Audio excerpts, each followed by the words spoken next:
දුවේ මගේ මුණුපුරාව දැක්කද? රණවීර අයියා පුෂ්පදාන්තත් එක්ක බීලා කොහේ හරි වැඩිලා ඇති. ඊයේ රෑ ඉඳන් ගෙදර ආවේ නෑ. ඒකයි මම මේ හොයන්නේ. රත්නාවතී ආංජනි කම්බෝරුවට හොයන්න නැතුව ගෙට වෙලා ඉන්න. එහෙමයි කියලා කොහොමද දරෝ ගෙදරට වෙලා ඉන්නේ? මං තව ටිකක් හොයලා බලන්න. හොඳයි අපි ගිහිල්ලා එන්න. මේ ළමයෝ මගේ මුණුපුරාව දැක්කද? දෙක්ක නෑ.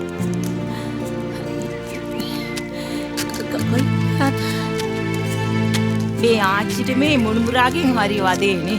මුණුපුරාව හදාගත්තේ ආච්චිනේ. අයියෝ අම්මා තාත්තා මැරෙනකොට එයාත් මැරුණා නම් හොඳයිනේ අප්පා. එපා.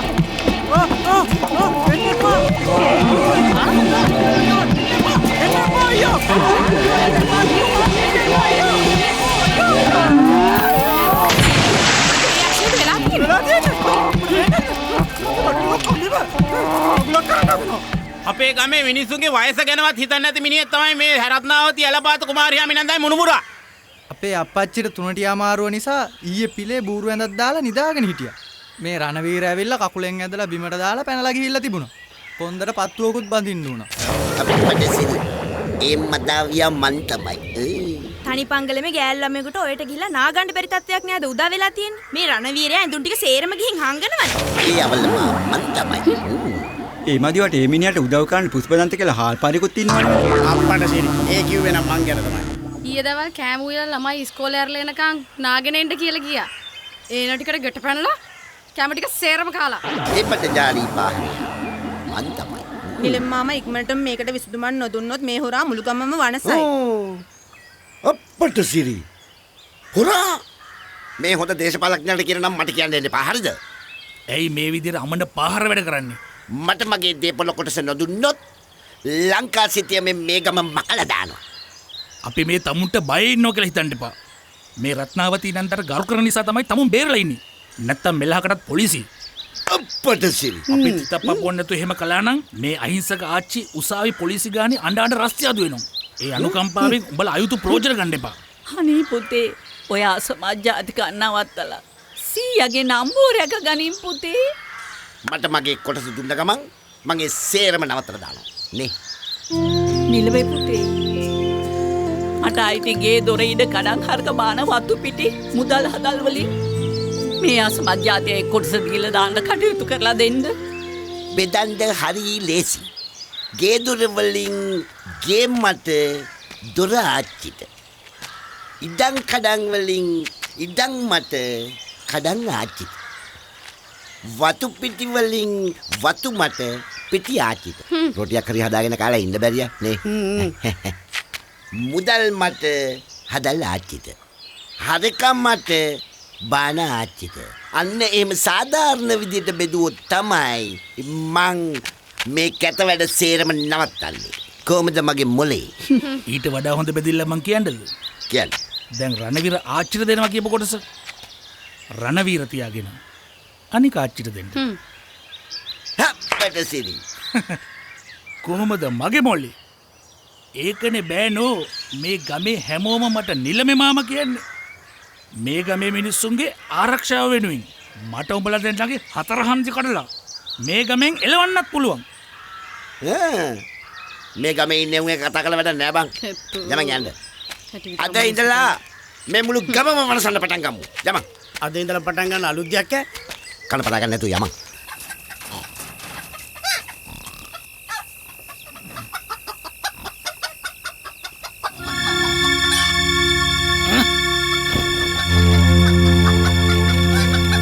පුෂ්පිතයි මතයි චිකන් දෙකක් කැටි. වැඩි කන්න හදන බඩජාති හිමනදී අපි. ඒ මං කරපන් බං අයිතිකාරය આવොත් එහෙම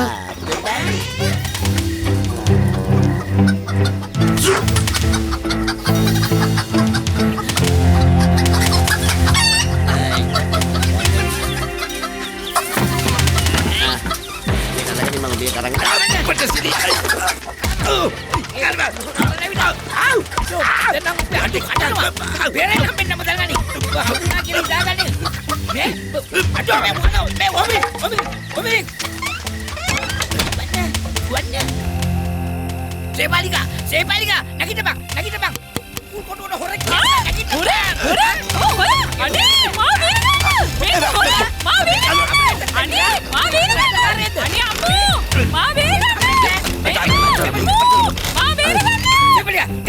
ගනින් තුවක්කුවක් ගනින් මගේලා කොහෙද තුවක්කුවක්? ඔහෙලාගෙන තුවක්කුව තියෙන්නේ.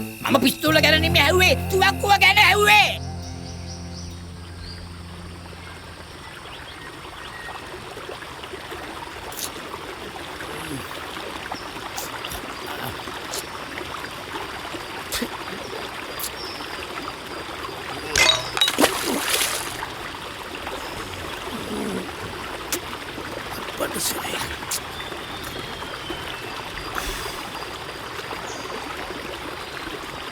නැගිටන් නැගිටන්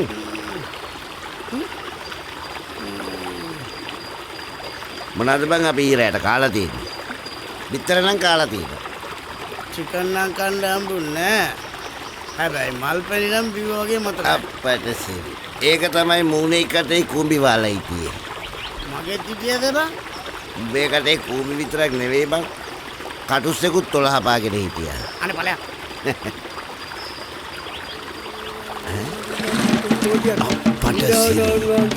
බලපං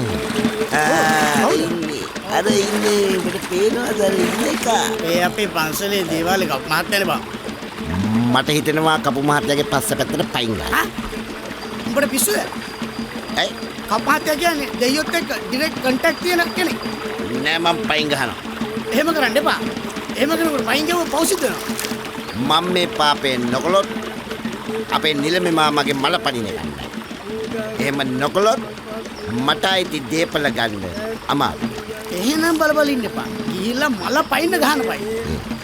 ඔන්න බලන්න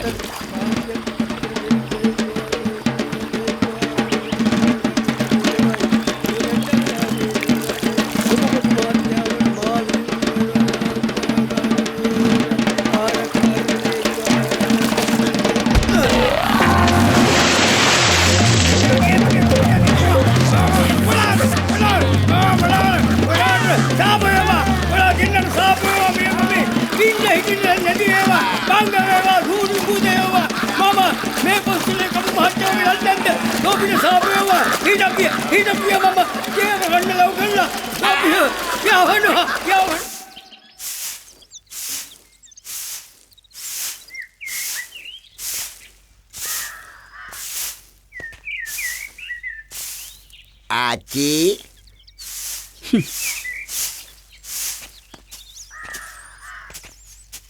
ආච්චි මගේ රත්තරන් ආච්චි එන්න එපා මායක කතා කරන්න. අපට සිරි ඉමුකෝ ඊයේ රෑ කොච්චර වෙලා මම බලාගෙන හිටියද? කොහෙද ගියේ? ආච්චි ඇත්තම කියනවා නම් මං ආච්චිට කරලා තියෙන දේවල් වල හැටියට මට ආච්චිට මූණ දෙන්න පුළුවන්ද? මට මොනවා වුණත් මොකද රණවීර පුතේ? උඹ හොඳ මිනිහෙක් වුණොත් මේ රත්නාවතීට හොඳටම ඇති. ඇත්තම කියනවා නම් ආච්චි අපි දෙන්න ඊරෑන් නිදාගත්තේ පාතකම දේවාලේ පඩිය උඩ. ඒ අපි කරපු පව් හොද ගන්න. බොරු නම් මොකෙන් අහන්න බලන්න. ඔව් බොරු. අනේ නෑ ඔව් ආච්චි. අද උදෙන්ම අපි දේවාලේ කප් මහත්තයාවත් හොදලා යා. ඉන්දකෝ මම පුතාලට මේ තියෙන දෙයක් කණ්ඩ බෙදාගෙන එන්නම්. ආච්චි ඔය කෑම බෙදලා දෙනවා වගේම මගේ රත්තරන් ආච්චි. මේ දීපල ටිකත් බෙදලා දෙන්නකෝ. මට තේරෙනවා මොකටද දෙන්න හදන්නේ කියලා. මං ළඟ එක සත පහක් නෑ. උඹට ඕනේ නම් ගිහිල්ලා නිලමේ මාමාගෙන් ඉල්ලගනි. පුෂ්පේ බලපන් මේ නාකි පොල් කීචල මොකද වෙලා තියෙන්නේ කියලා. නිලමේ මාමා මොකටද පෙරහැරේ යන්නද? පුෂ්පේ දුල පොල කරන් වනේ. දුපන්. මේ මට වද දෙන්න ලෑස්ති වෙන්න එපා. මටත් පුළුවනි ගම්මුන්ව මෙතන දෙන්න. පොල්ලක් ගේන්න කිව්වම දෙකක් ගෙනාවේ මොකද බං? කඩමු. බලපන් පුෂ්පේ මේ නාකිච්චිගේ තියෙන ප්ලෑන් පොච්ච. මාව නිලම ගාවට යව්වෝලා නිලම ලව්ව ගස්සෝලා අපි දෙන්නව ගමෙන් පන්නන්න. අපි යව්වේ යෝවට තිබන්නගේ දේවල. මේ බලා තිබන්නගේ දේවල්. පරණ උළු දාගෙන වහලේ. අනේ දෙයියනේ. තිබවන මගේ දේවල්. දෙකක් සිද්ධ වෙනවද?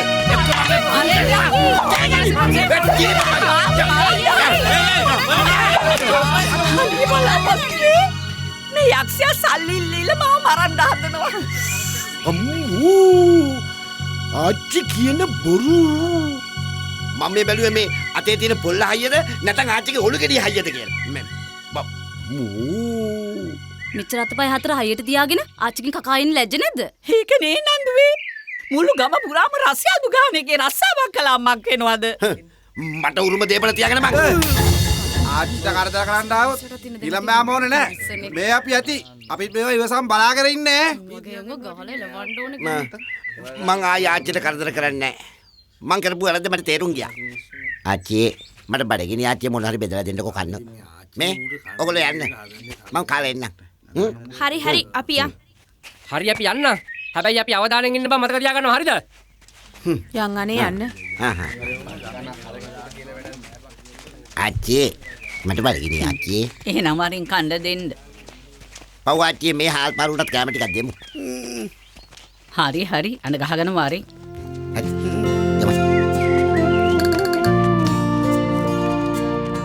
අප්පච්චි ආච්චි මට මේ දෙයක් කියන්න අමතකුණානේ. මොකද්ද?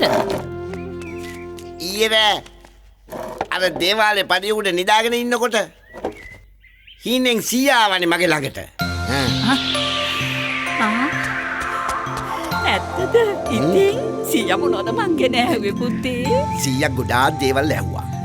මේ මට කිව්වා ආච්චිට කරදර කරන්න එපා කිව්වා.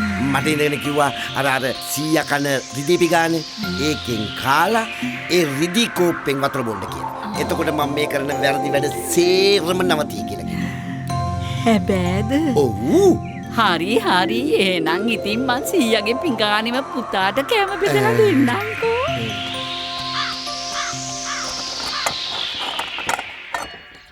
ආච්චි මට සීයා කිව්වා මං සීයාගේ ඩොල් කිය ගහනකොට හරියට සීයා වගේමයි කියලා.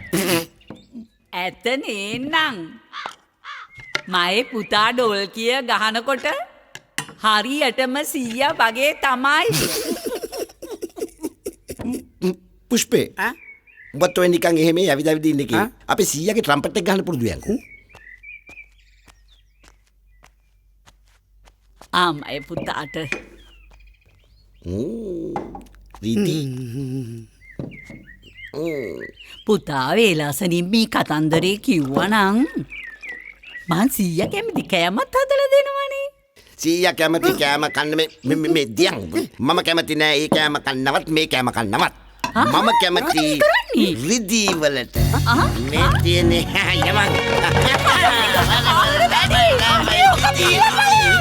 අනේ අපේ උඹලට නම් හොදක් වෙන්නේ නෑ. මොකද මේ කෑ ගහන්නේ? අනේ බලපල්ලා දරුවනේ. අර රණවීරයා මගේ මනුස්සයාගේ රිදී පිඟානයි කෝප්පේ අරන් පැනලා. මං හිතුවා ගෙට රිංගනකොටම. මේ මිනිහාට ජීවිතේ හදන්න බෑ. මම මෙච්චර කාලයක් තියාගෙන හිටියා දෙයනේ.